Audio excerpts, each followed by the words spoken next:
दोस्तों, कई निर्दोष लोगों को अनजानी शक्तियों से बड़ी ही बुरी मौत मिलती है। ऐसा ही कुछ हुआ था मीना के साथ। सुनते हैं अनजानी शक्ति के द्वारा उसकी दर्दनाक मौत की कहानी। नमस्कार, मैं हूं दीपिका और आप सुन रहे हैं दीपिका's फियर बॉक्स। उस दिन बहुत दिनों बाद, या यूं कहिए कि 3 साल पहले, जब मीना इस घर में रहने आई थी, उसके बाद आज पहली बार उसके फ्लैट के सामने वाले फ्लैट में कुछ हलचल सी दिखाई दी थी।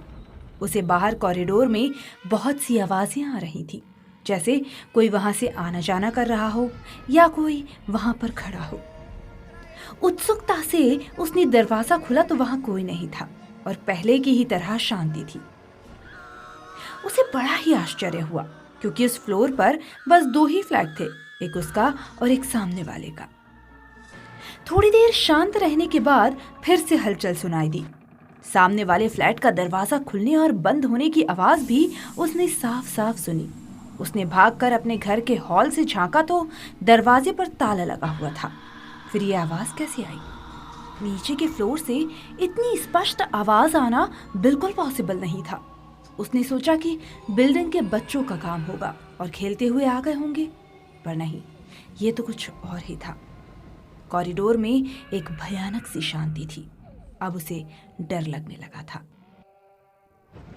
शाम को जब उसके पति राजेश को उसने ये बात बताई तो वो भी थोड़ा सा हैरान हो गया, क्योंकि उसे सुबह से ही शहर के बाहर जाना था, और वो भी 2 दिन के लिए। उसे मीना की फिक्र तो थी, क्योंकि मीना पूरे फ्लोर पर अकेली थी, लेकिन वो कुछ कर नहीं सकता था। दूसरे दिन भी सुबह से वही सब। अब तो जोर जोर से किसी महिला के रोने और चिल्लाने की भी आवाजें आ रही थी।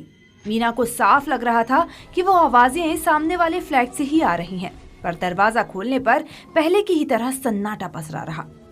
वो घबराकर सोफे पर बैठती है, तभी डोरबेल बजती है। वो दरवाजा खोलती है, पर कोई भी सामने नहीं दिखता। बस एक ठंडी हवा का झोंका सा आता है और वो वापस आकर फिर बैठ जाती है।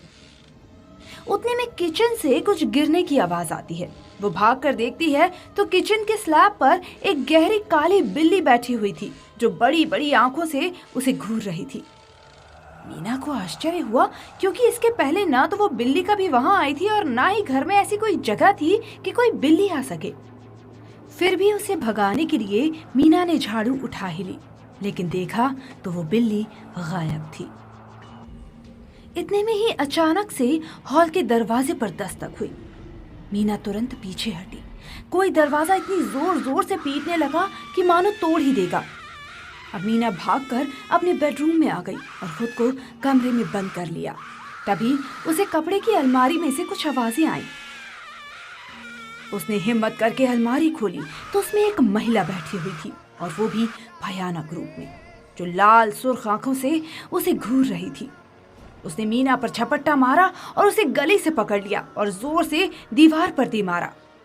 मीना की हड्डियां चरमरा उठी। वो महिला भागकर मीना के पास आई और उसे जोर से एक थप्पड़ जड़ते हुए बोली, बहुत इच्छा थी ना तुम्हारी कि सामने कौन रहने आया है? तो देख, मैं आई हूं रहने। मैं इस घर की मालकिन।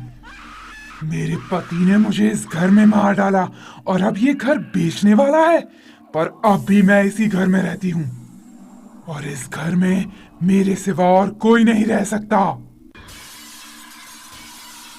और सच में उस भयानक महिला ने मीरा को बुरी तरह मार डाला। कहते हैं कि आज भी उस बंद घर में शर्वरा के हंसने की आवाजें गूंजती हैं।